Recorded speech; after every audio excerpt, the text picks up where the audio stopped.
आप सभी को नमस्कार। मैं सत्यवान संत कबीर नगर। अब सर जो आप समझ लें, ये तो जाती रही भावना जैसी, प्रभु मूरत तीन देखी तैसी। ये हमारा विचार है, हमारी आंखें हम क्या देखना चाहते हैं वही हमको दिखाई देता है। ये नजरिया हमारा है। दुनिया तो एक ही तरह की है वास्तव में, लेकिन हम अलग अलग नजर से देखते हैं। किसी को रंगीन दिखाई देती है, किसी को सादी दिखाई देती है, किसी को बंजर दिखाई देती है। जैसा हम देखते हैं वैसे हमको दिखती है दुनिया, बस ये जान लीजिए। तो आज का जो टॉपिक चल रहा है स्वच्छता, तो कुछ मैंने लिखा है स्लोगन, स्वच्छता अपनाएं, बीमारी दूर भगाएं। हम सब ने यह खाना है, सुंदर देश बनाना है। यही तो स्लोगन मैंने लिखा है। बाकी सभी लोगों ने बहुत सारा कुछ लिखा है, इसमें सेवा नहीं। और स्वच्छता और सुंदरता, मुझे लगता है कि इन दोनों को हम अलग अलग नहीं कर सकते। ये एक दूसरे से इतनी जुड़ी हुई चीजें हैं कि अगर कोई चीज स्वच्छ है तो सुंदर रहेगी, जाहिर सी बात, इसमें कोई इफर्ट नहीं होना चाहिए। तो अगर हम स्वच्छता पर जोर दे रहे हैं तो सुंदरता पर जाहिर सी बात है कि हम जोर देंगे।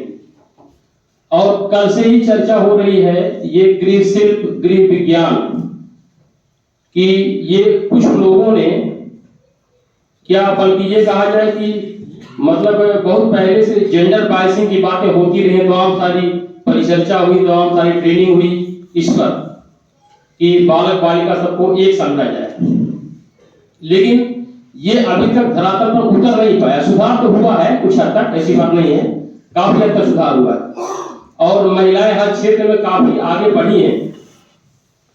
पुरुषों ने बहुत ज्यादा अवसर उपलब्ध कराए, ऐसी बात नहीं है औरतों को, लेकिन कुछ समस्याएं जो हमको दिखाई देती हैं, जो मैंने देखा है कि जैसे ट्रेनों में आप देखते हैं महिला के लिए बोगी रिजर्व कर दी गई है, तो महिलाएं तो सामान्य बोगी में बैठ सकती हैं, लेकिन अगर पुरुष उसमें बैठ गया तो उसने अपराध कर दिया, मतलब उसको पनिशमेंट मिलेगा, ये गलत माना जाता है।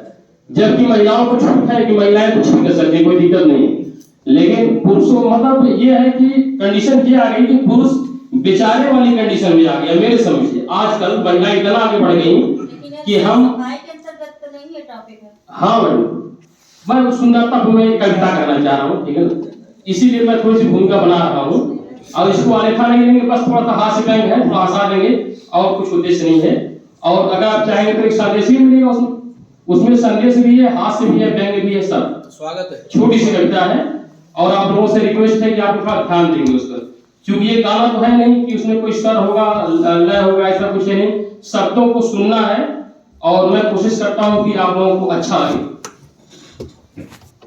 तो जैसे आप लोग जानते हैं स्त्री और पुरुषों में स्त्रियों को ज्यादा सुंदर माना गया। ये हमारे कवियों ने हर कविता में, हर लेख में आप पढ़ते होंगे कि भाई फूलों से तुलना औरतों की ही की गई, कहीं पुरुष की नहीं की गई। पुरुष भी सुंदर रहे होंगे ऐसी बात नहीं है, लेकिन कवि को पता नहीं क्या लगा, जो भी कवि लिखे वो औरतों के तारीफ में ही बहुत सारा कुछ लिखा गया। आप लोग सभी लोग पढ़े लिखे हैं, बताने की जरूरत नहीं है। और उसके बाद में 2-4 लाइनें मैं अपने पक्ष में रख रहा हूँ, 2-4 लाइनें। जैसे उसमें लिखा गया कि हुई है शिला सब चंद्रमुखी, परसे पद मंजुल कंज बिहारी, और कीन भरी रघुनायक जो करुणा करि कारण को पगधारे। ये तुलसीदास ने कह दिया। एक कवि ने कहा कि गुल मोहर गुलनार चमेली या गुलाब की प्रिय सहेली, फूलों में फूलों की रानी कैसे तुझको मानूं, मेरे दिल के आंगन में एक बार खिलो तो जानूं। मतलब ये कुछ पद्य है उसके समर्थन में कि औरतें ज्यादा सुंदर। अब मैं आता हूं अपनी कविता पर, जो दिल की व्यथा है उस पर। इसी पर लिखा है, ठीक है, व्यथा। एक बार ध्यान से सुनिएगा। एक बार मैंने शिकायती लहजे में, एक बार मैंने शिकायती लहजे में पूछा भगवान, एक बार मैंने शिकायती लहजे में पूछा भगवान, मुझे आज तक नहीं समझ में आया आपका ये संविधान, मुझे आज तक नहीं समझ में आया आपका ये संविधान। आपने औरतों को इतना खूबसूरत बनाया, आपने औरतों को इतना खूबसूरत बनाया और हम मर्दों को इतना बदसूरत बनाया। आखिर मर्द होकर आपने हम मर्दों से किस जन्म का बदला चुकाया, आखिर मर्द होकर आपने हम मर्दों से किस जन्म का बदला चुकाया। सोने पर सुहागा उनके तिल भी जमाया, और दाग में खाए हमारे दाढ़ी जमाई, दाग में खाए हमारे दाढ़ी जमाई। भगवान ने कहा, अब भगवान का उत्तर देखिएगा। भगवान ने कहा अरे नादान, भगवान ने कहा अरे नादान तू नहीं समझेगा। भगवान ने कहा अरे नादान तू नहीं समझेगा। यह मर्दों के पक्ष में की गई एक सियासत है, यह मर्दों के पक्ष में की गई एक सियासत है, वह भी बहुत तगड़ी, वह भी बहुत तगड़ी।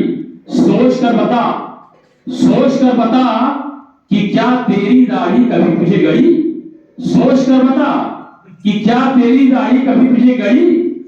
और जिसे नहीं गड़ी, जरा ध्यान आप लोग वापस कराना चाहूंगा, ध्यान दीजिएगा। जिसे नहीं गड़ी क्या हुआ, सोच कर बता कि क्या तेरी दाढ़ी तुझे गड़ी, और जिसे गड़ी वह तो नहीं बिगड़ी, जिसे गड़ी वह तो नहीं बिगड़ी, फिर तू क्यों बिगड़ता है बासी कड़ी। दाढ़ी की असली कीमत तो मुझे इस कलयुग में समझ में आई, दाढ़ी की असली कीमत मुझे इस कलयुग में समझ में आई।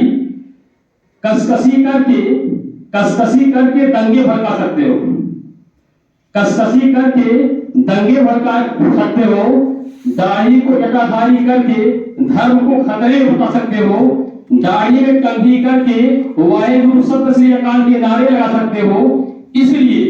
इसलिए दाढ़ी से दुखी है इंसान, इसलिए दाढ़ी से दुखी है इंसान स्वामी रामदेव बन, इसलिए दाढ़ी से दुखी है इंसान स्वामी रामदेव बन। और इस जमाने की बिगड़ी हालत को सुधार, और इस जमाने की बिगड़ी हालत को सुधार। विश्वास कर अगर तू इस जमाने की बिगड़ी हालत को सुधार सकेगा तो ये जमाना तुझे 21वीं सदी का भगवान कहेगा। धन्यवाद।